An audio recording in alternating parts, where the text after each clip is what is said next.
नमस्कार मित्रांनो, तुहिरी माझा मितवा मालिकेच्या आजच्या जबरदस्त अशा भागामध्ये आपण पाहणार आहोत. ईश्वरी आणि अर्णव आता रस्त्यावर चालत असलेल्या राकेशला शोधत असतात. तो हरवल्यामुळे ते रस्त्यावर इकडे तिकडे त्याचा शोध घेत असतात. त्या राकेशलाही समजत नसतं तो कुठे चालला आहे. तो जिथे वाट मिळेल तिथे चालत चालत निघालेला असतो. ईश्वरीला अर्णव म्हणतो की मी सिंदूर एक काम कर, तू या रस्त्यावर समोर शोध, मी आजूबाजूला दुसरीकडे शोधतो. आणि हो, जर काही मिळालं किंवा तो सापडला तर मला फोन कर. तेव्हा ईश्वरी हो असं बोलते. नंतर अर्णव शोधाशोध करण्यासाठी आता पुढे निघालेला असतो. नंतर अर्णव शोधत असताना ईश्वरीलाही आता डोक्याला टेन्शन आलेलं असतं. हा राकेश कुठे गेला असेल, काय करत असेल, सगळ्यांना टेन्शन येत असतं. ईश्वरी त्याला रस्त्यावर शोधत असते आणि विचार करते की हा कुठे गेला असेल. तेवढ्यातच अर्णव एका मुलाला विचारतो की यांना तुम्ही पाहिलं आहेत का. तेव्हा मग तोही म्हणतो की नाही सर, सॉरी. आणि सगळीकडे अर्णव मग शोधाशोध करत इकडे तिकडे फिरत असतो. तर सगळीकडे शोधून शोधून त्यांना वैताग आलेला असतो. राकेश एका दुसऱ्याच रस्त्यावरती चालत असतो. त्याला काहीही कळत नसतं. त्याचं लक्ष कुठेच नसतं. आजूबाजूला गाड्या येत असतात आणि त्याला रोड क्रॉस करताही जमत नसतो. कारण गाड्या पटापट इतक्या वेगाने येत असतात की त्याला त्याचंही भान नसतं. तो स्वतःला कसाबसा सावरत त्या गाड्यांच्या आणि गर्दीच्या घोळक्यामधून स्वतःला आवरत आवरत कसा तरी तिथून बाहेर पडण्याचा, कुठेतरी दूर जाण्याचा संबंध करत असतो. त्यामुळे त्याला याचं खूपच आता वाईट वाटत असतं की मी कुठे कोण आहे काहीच त्याला समजायला आता मार्ग नसतो. अर्णव हा त्याला शोधून आता थकलेला असतो. म्हणूनच तो दुसऱ्या ठिकाणावर पळतो. ईश्वरीकडून काही प्रतिसाद मिळतोय का यासाठी तो फोन चेक करतो, परंतु ईश्वरीलाही तो कुठेही सापडत नसतो. आता फायनली ईश्वरी आणि अर्णव दोघंजणही एका ठिकाणी येऊन थांबतात, परंतु तिथेही त्या राकेशचा काहीही पत्ता नसतो. दोघंजणही एकमेकांकडे बघत असतात. अर्णव धावत धावत ईश्वरीपर्यंत येऊन पोहोचतो, पण राकेश कुठेच नसतो. काही झालं तरी राकेशला शोधायचं आहे आणि ताईच्या समोर उभं करायचं आहे असंच त्या दोघांनाही वाटत असतं. आणि राकेश कुठे गेला असेल, आहे कुठे तो, या विचाराने वैतागलेला अर्णव आता उन्हातानाचा त्या राकेशला शोधत फिरत असतो.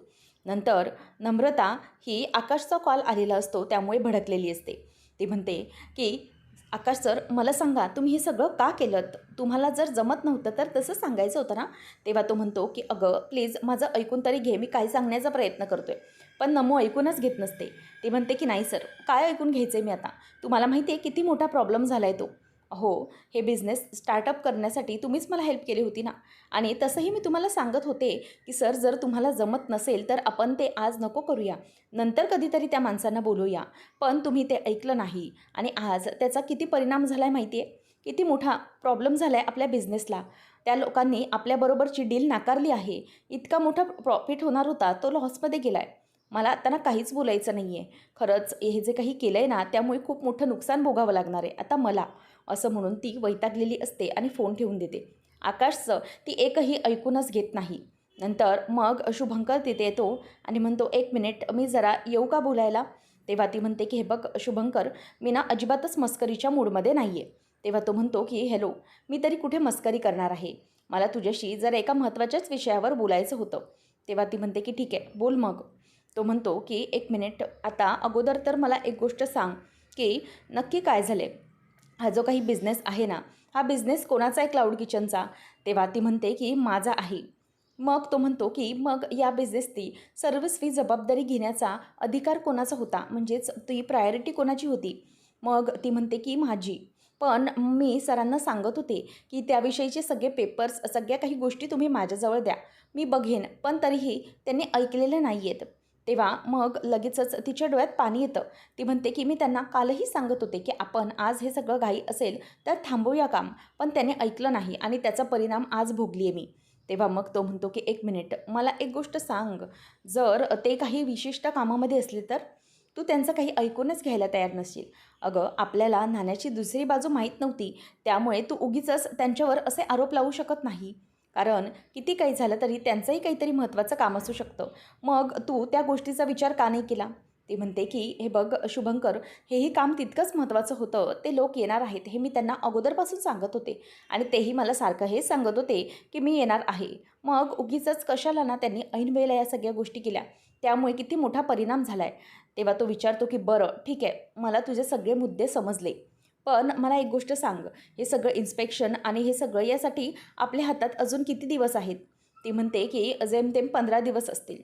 तेव्हा तो म्हणतो की झालं तर मग 15 दिवस आहेत ना तुझ्या हातामध्ये. अगं ढमे, माणूस एका दिवसात जग इकडचं तिकडे करू शकतो. तर 15 दिवस म्हणजे खूपच झाले ना. मग तू या 15 दिवसात काहीच कसं करू शकत नाही? आपण एक काम करूया, ते सगळे तुझे बिझनेसचे डिटेल्स आहेत ना, ते डिटेल्स तू मागवून घे आणि त्यावर सगळा अभ्यास करून घे की तू. सगळं स्वतः बघून घे. कारण बिझनेस तुझा आहे. तू दुसऱ्या कोणालाही असा दोष लावू शकत नाहीस. त्यामुळे तुला तुझं बघावं लागेल. तुला ह्या सगळ्या गोष्टींवर व्यवस्थित लक्ष घालून शिकून घ्यावं लागेल. आणि हे 15 दिवस म्हणजे खूप झाले. त्यामुळे तू लवकरात लवकर हे सगळं स्वतःच्या ताब्यात घेऊन शिकून घे.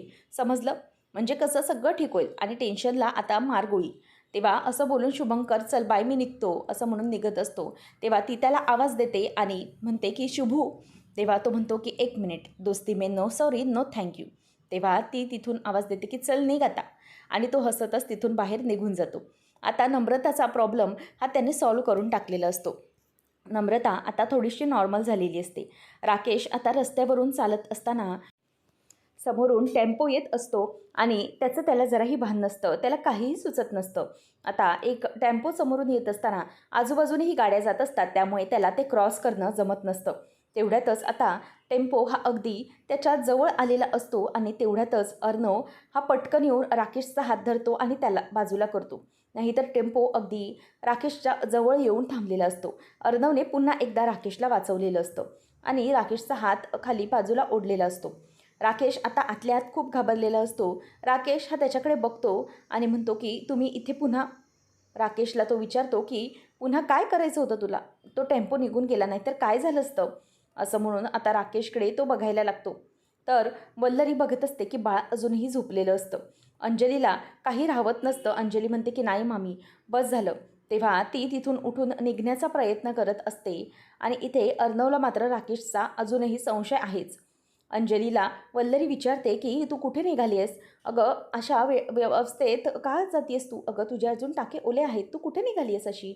एकटी कुठेही जाऊ नकोस बाळा, बस इथे. तेव्हा अंजली म्हणते की नाही गं मामी, मला नाही सहन होते हे सगळं. अगं अर्णव सांगतोय की तो कुठेतरी निघून गेलेत. डॉक्टर सांगतायत की ते कुठे निघून गेलेत पण अजून आले नाहीत.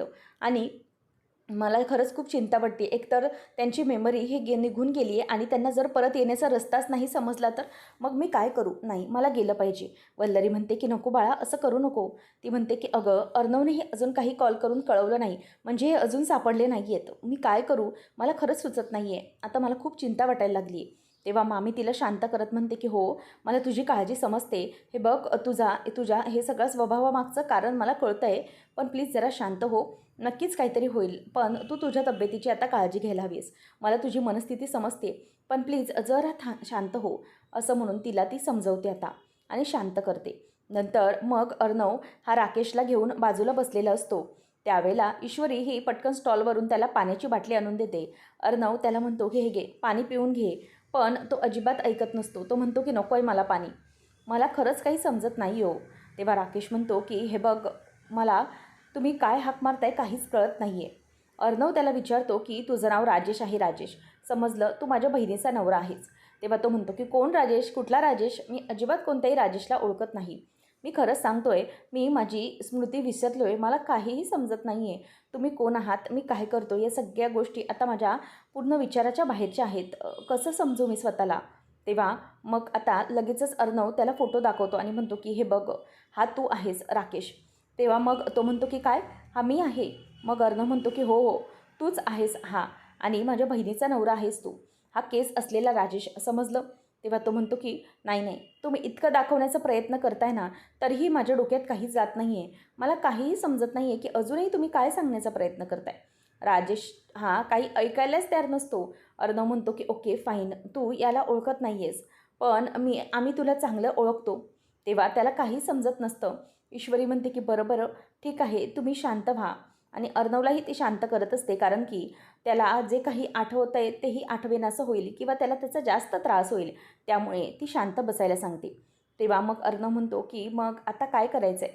तेव्हा तो म्हणतो की मला खरंच खूप वाईट वाटतं या सगळ्याचं, पण मी करू काय? मला काहीच आठवायला तयार नाही आहे. तुमची बहीण पण मला खूप सांगत होती. खरंच तर पोटतिडकीने बोलत होत्या त्या, पण मला काहीच आठवत नाही आहे, तर मी त्याला तरी काय करू ना? अर्णव म्हणतो की हे बघ, आता तरी तुला एक गोष्ट करावी लागेल, म्हणजे माझ्या बहिणीसाठी तुला आमच्या घरी यावं लागेल. तेव्हा तो म्हणतो की हे सगळं का सांगताय तुम्ही मला? माझ्यासाठी तुम्ही सगळे एक वेगळे व्यक्ती आहात, तिराईत आहात. तुमचं घर आणि त्याच्याशी माझा काही संबंध नाही. मग तुम्ही तुमच्या बहिणीबरोबर राहण्याचा, नवरा म्हणून तिच्याबरोबर जगण्याचा कसा काय हट्ट करू शकता माझ्यासमोर? मला कळत नाही आहे. मला हे आठवतच नाही आहे, तर मी या नात्यामध्ये स्वतःला का अडकवायचं आहे? तेव्हा अर्णव आता त्याच्यासमोर हात जोडून म्हणतो की हे बघा, मला माहिती आहे तुला त्रास होतो या सगळ्याचा, पण मी खरंच तुझ्यासमोर हात जोडतो. रिक्वेस्ट करतो की प्लीज आमच्यासोबत तू आमच्या घरी चल, ताईसाठी आणि तिच्या बाळासाठी. तेव्हा मग ईश्वरी म्हणते की प्लीज ऐकून घ्या ना, कारण अर्णव सरांनी अजूनपर्यंत कोणासमोर असे हात जोडलेले नाही आहेत, त्यामुळे प्लीज ऐका. तेव्हा राकेश म्हणतो की एक मिनिट, तुम्ही प्लीज असे हात धरू नका. मला समजतं आहे की तुमची काय परिस्थिती आहे. माझ्यासमोर आपल्या बहिणीच्या प्रेमाची, सुखाची काळजी करणारा एक साधा भाऊ उभा आहे आणि त्याची मला खरंच रिस्पेक्ट आहे. परंतु मी एक काम कसा करू म्हणजे मला हे समजत नाही. ज्या बाईला मी ओळखतच नाही तिच्यासोबत मी असं लग्न झाल्यासारखं कसं राहू? तेव्हा अर्णव त्याला म्हणतो की म्हणजे तुम्ही राहणार नाही आहात तर? तेव्हा तो म्हणतो की नाही, येईन मी तुमच्यासोबत, पण माझी काहीतरी अट असेल. मला तुमच्या घरी येण्यापूर्वी मला तुमच्या बहिणीशी जरा बोलावं लागेल या विषयावर. त्याचबरोबर तुम्ही कोणीही माझ्यावर अशा प्रकारे हट्ट करायचा नाही, कुठल्याही प्रकारची नाती लादण्याचा विचार करायचा नाही.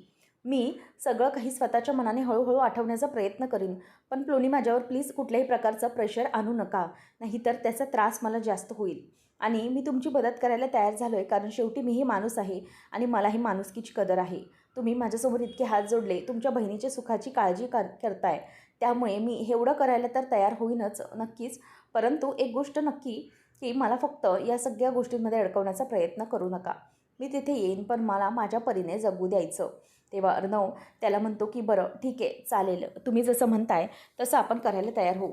मग राकेशला तो म्हणतो की फक्त एवढंच करा की मी सांगतोय तसं फक्त माझ्यासोबत चला. तेव्हा राकेश त्याला पाणी मागतो आणि अर्णव पाणी पियायला देतो आणि राकेश आणि अर्णव दोघंजणही तिथून आता निघालेली असतात. अर्णव त्याला म्हणतो की ठीक आहे, चला आपण. तेव्हा ईश्वरीला काहीच कळत नसतं की नेमकं या माणसाचं का चाललं आहे. हा खरंच खरोखर नाटकं करतो आहे की नक्की त्याचं काही होतं आहे, याचा विचार तिच्या डोक्यामध्ये आता सुरू असतो.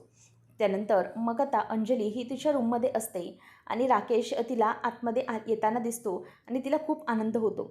तेवढ्यातच राकेश आतमध्ये येतो. तेव्हा अंजली म्हणते की अय्या तुम्ही. तेव्हा तो म्हणतो की एक मिनिट काकू, जरा तुम्ही बाहेर जाल का? म्हणजे ना मला यांच्याशी जरा महत्त्वाचं बोलायचं होतं, त्यामुळे तुम्ही प्लीज जरा बाहेर थांबाल ना तर बरं होईल. तेव्हा मग अंजली त्याच्याकडे रागाने बघत असते, कारण की तो काकू असा आवाज देतो. नंतर मग आता अंजली ही उठून बसते. मामी तिथून आता त्याला बघत असते, कारण की मामीला अजूनही त्याच्यावर संशयच असतो. हा माणूस खोटा वागतोय हे तिला अगदी कसं तरी वाटत असतं. तेव्हा मामी ही अंजलीला म्हणते की बघ, बाळ झोपलेलं आहे, स्वतःची काळजी घे. नंतर ती तिथून निघून जाते आणि मामी गेल्यानंतर राकेश पुढे पुढे आतमध्ये चालत येतो आणि तिथे झोपलेल्या बाळाकडे त्याची नजर जाते. मामी गेल्यानंतर तो तिच्याकडे यायला लागतो. तिला अंजलीला या गोष्टीचं वाटत असतं की त्याला स्वतःची मुलगीही आठवत नसते आणि मुलगी आठवत नसताना तो आतमध्ये बोलायला आलेला असताना मुलीलाही हातामध्ये घेत नाही, याचं त्याला खूपच वाईट वाटत असतं तिला. मग नंतर तो म्हणतो की हे बघा, मला माहिती आहे की तुम्हाला यावेळेला सध्या काय वाटू शकतं ते.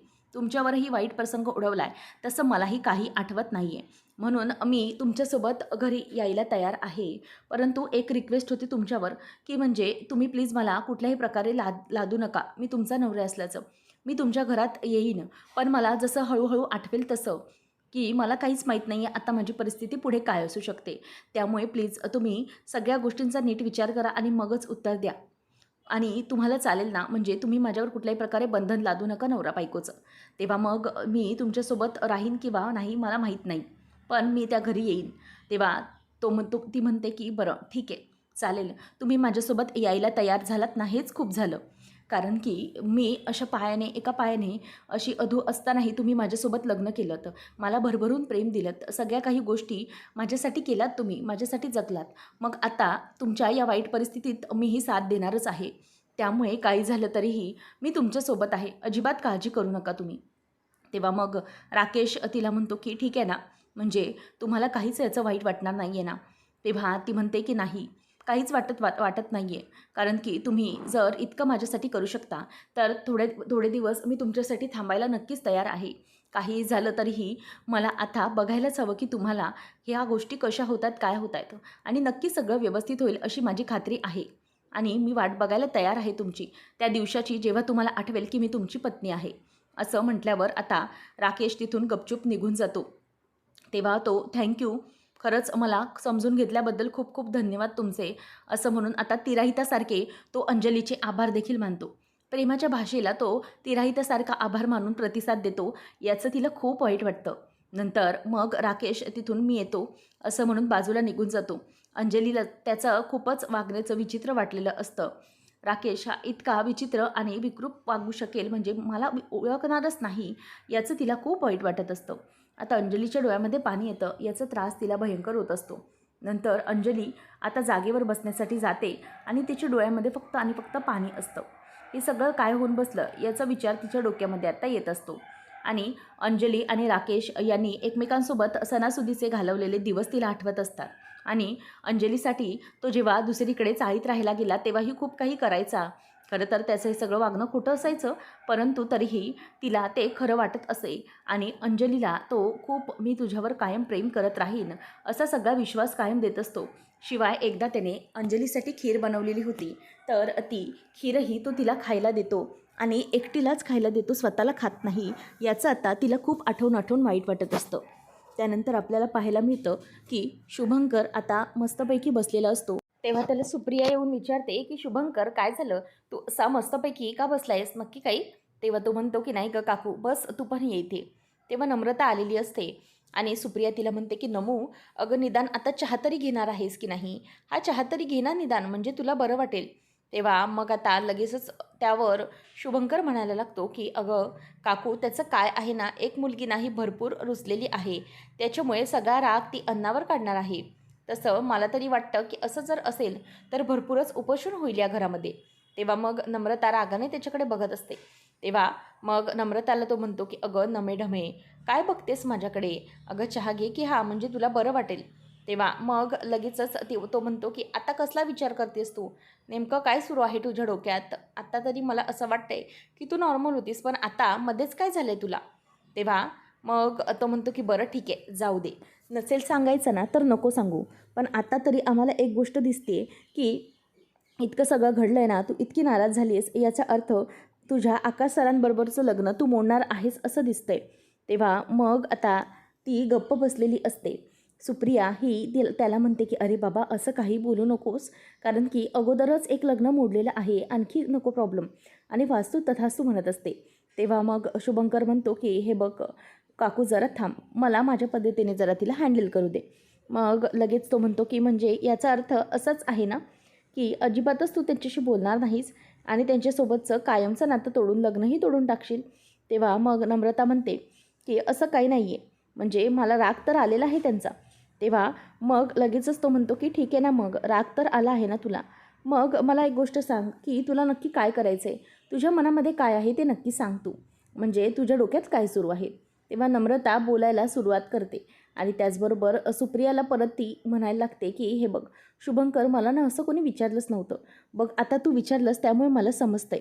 आणि ही मम्मी ना, ही आई प्रत्येक वेळेला माझ्या विरोधातच बोलत असते, म्हणजे प्रत्येक वेळेला मी कशी चुकले, काय प्रॉब्लेम झाला आहे, हे सतत सतत ती मला दाखवून देत असते, त्यामुळे ना मला तिच्याशी खरंच बोलण्याची इच्छाच होत नाही. त्यानंतर मग शुभंकर म्हणतो की बरं, आता तू पूर्णपणे शांत हो आणि मला सांग नेमकं काय आहे ते. तेव्हा मग तो म्हणतो की मी तुला सांगितलं आहे त्याप्रमाणे तुला सगळ्या गोष्टी तर शोधता येणार आहेत ना, मग कशाला उगीचच तू विचार करते, सगळं काही होईल व्यवस्थित. आणि मला सांग की काकू, साधारण हिच्या मेंदूच्या वयाची वाढ कितपर्यंत थांबलेली? तेव्हा काकू विचारते की का, आणि ती पण विचारते की असं का बोलतोयस? तो म्हणतो की कसं आहे ना, अजूनही हिचा मेंदू मोठा असूनही लहान मुलींसारखाच चालतो, नुसती प्रत्येक गोष्टीत रडत असते. तेव्हा मग तो पुढे पळत पळत जातो आणि ती त्याला मारण्यासाठी म्हणून मागे मागे जाते. आता राकेश आणि अंजलीला घेऊन सगळेजण घरी आलेली असतात. राकेश गाडीमधून बाहेर उतरतो आणि आजूबाजूला बघतो तर त्याला ते सगळंच अनोळखी वाटत असतं. आता गाडीतून बाहेर आल्यानंतर अंजली म्हणते की काय हो, बघितलंत ना, आपण आपल्या घरी आलेलो आहोत. तेव्हा तो विचारतो की काय आपल्या घरी, मला म्हणजे समजतच नाही आहे, आपलं घर? तेव्हा ती म्हणते की अहो, गेले कित्येक वर्ष आपण याच घरामध्ये राहत होतो, सगळेजण एकत्र राहत होतो, असं ती त्याला सांगते. नंतर मग तो पुढे पुढे चालत आता येत असतो अंजली म्हणते की खरंच याच घरात आपल्या सगळ्या काही आठवणी आहेत, त्यामुळे तुम्हाला नक्कीच आठवेल की पुढे आपल्याला काय करायचं आहे ते. त्यावेळेला आता अंजली ही बाळाकडे बघत असते. तिला डिस्चार्ज मिळत असताना राकेश बरोबर आणि समोर सुखरूप असताना खूपच आनंद झालेला असतो. नंतर मग आता अंजली ही पुढे पुढे चाललेली असते आणि राकेशही ते सगळं बघत असतो, जणू काही त्याच्यासाठी हे सगळं अनोळखीच आहे. आणि मग अंजली म्हणते की चला ना आतमध्ये चला. तेव्हा तो म्हणतो की हो येतो मी. आणि हे घर पाहून त्याचा चेहरा अगदी शून्यामध्ये असतो आणि अंजली आणि बाकीचे सगळे त्याला घेऊन चाललेले असतात. त्यावेळेला मग ईश्वरी आणि अर्णव हे दोघंजणही विचार करत असतात की नक्की काय सुरू आहे त्याचं. तेव्हा अर्णव म्हणतो की मला ना खरंच काही समजत नाही आहे. ईश्वरी म्हणते की उद्या उद्या नक्की समजेल की नक्की काय आहे याचं. कारण की हा जो काही वागतोय ना याचा मला इतका राग येतोय ना, असं वाटतं की जाऊन एक कानाखाली वाजव आणि त्याच्या मनातला माझा सगळा राग काढून टाकू. परंतु काय करणार, या सगळ्या गोष्टी आपल्याला कराव्याच लागतील आणि आपल्याला लक्ष द्यावं लागेल. अर्णव म्हणतो की बघितलं ना त्याने काय अट ठेवली आहे. त्याला कुठल्याही प्रकारची काही आठवण करून द्यायची नाही. इतकी अट आहे त्याची आणि त्याशिवाय आपल्याला काहीच करता येणार नाही. ईश्वरी म्हणते की हो, आपल्याला हे करायचं होतं, त्यामुळे आता लवकरात लवकर शांत बसून त्याचं सगळं नाटक बघावं लागणार आहे. नेमकं खरं करतोय की खोटं, या सगळ्या गोष्टी मला बघितल्या पाहिजेत. पुढच्या भागामध्ये आपण पाहणार आहोत अंजली आणि राकेश आतमध्ये येत असतात बाळाबरोबर. तेव्हा मामा जोरात सरप्राईज असं ओरडतो. तेव्हा मग आता मामा म्हणतो की अहो जावई बापू घाबरू नका, आतमध्ये या, अजिबात नका घाबरू, तुमचंच घर आहे. नंतर मग आजी म्हणते की ईश्वरी जरा ये बाळा आणि या दोघांचं आतमध्ये येताना औक्षण करून घे, दोघांचं नाही तर तिघांचं. असं म्हणून अंजली हे तिच्याकडे बघतच बसते. ईश्वरीला ती औक्षण करायला सांगते आणि पुढे यायला सांगते.